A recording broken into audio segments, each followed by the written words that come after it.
engagements and weddings. They say it is haram to marry your cousin. False. Once engaged, it's halal to touch between man and woman. False. Engagement means that you're still strangers to each other. The engagement period is the period of time that Islam allows you to meet, talk, ask those 12 questions that I told you about. Engagement period is when it's a promise for marriage. It means that you get to see her, to know her, to talk to her. She talks to you.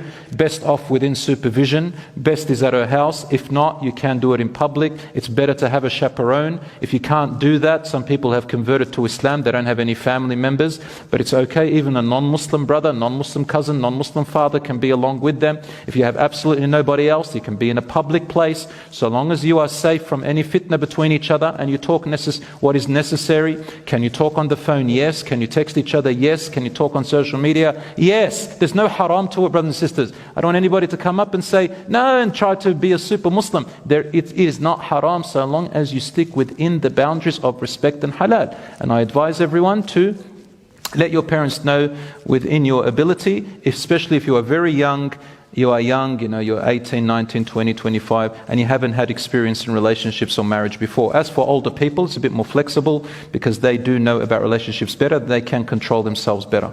Anyway, let's move on. It says here that here's something about weddings and engagement I discovered.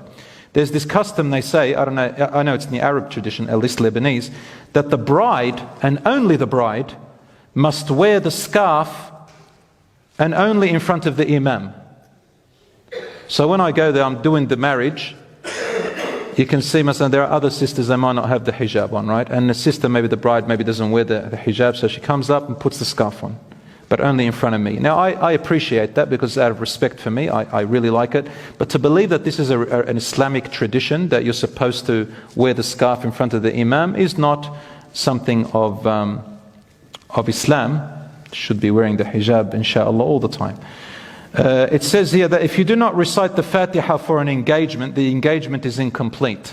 I don't know about your culture and my custom. When you go and get engaged and you ask for the girl, you say, we want to get to know each other, and they say, okay, very good, yalla, let's now recite the Fatiha. And if you don't recite the Fatiha, they feel like the engagement hasn't gone through.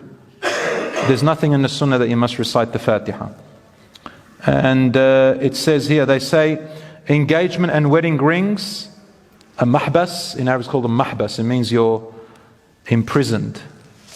Mahbas, it's called a mahbas, which means you're imprisoned. Can you believe that? Wow.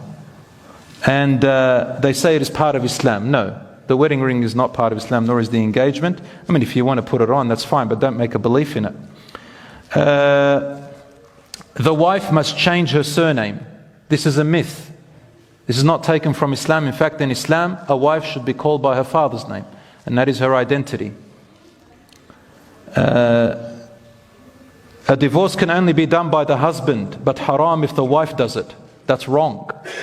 A wife should not tell her husband to divorce her, but she has a right to something called khula, which is a different process of divorce. That's what I think the misunderstanding, when people say, any woman who asks her husband for divorce, the angels curse her. I don't know what, they bring up all this stuff, right? Yes, it is true, it is not. It's Rasul Sallallahu Alaihi Wasallam told the women not to ask their husbands for divorce. That's to ask the husband to divorce them.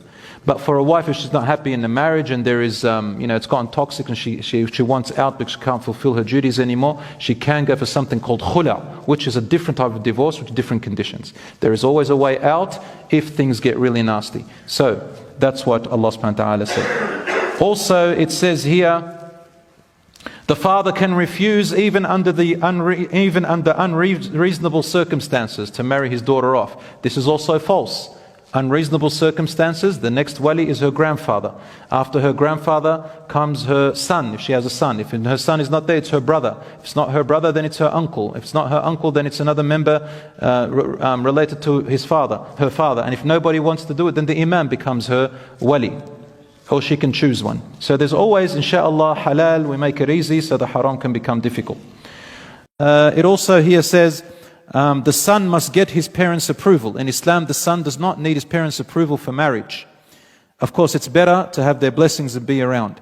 And parents should not make it difficult. If his mother asks him to live with her, he must. Otherwise, he is sinful. Wrong. When Allah subhanahu wa ta'ala says be good to your parents, He didn't say obey them in everything. He said don't obey anybody if it means disobedience to Allah. And it's haram for parents to oppress their children and tell them, I will use the verse again. It's like some of them don't know any other verse. وَقَضَى رَبُّكَ أَلَّا تَعْبُدُوا إِلَّا إِيَّاهُ وَبِالْوَالِدَيْنِ إِحْسَانًا. Your Lord has told you not to worship other than Him and to be good to your parents. Some people change the word to be good to them to and obey. Yes, obey, but not in the things that they have no right to be obeyed in. Your wife, for example, has a right. Your children have a right. Put everyone in their right places.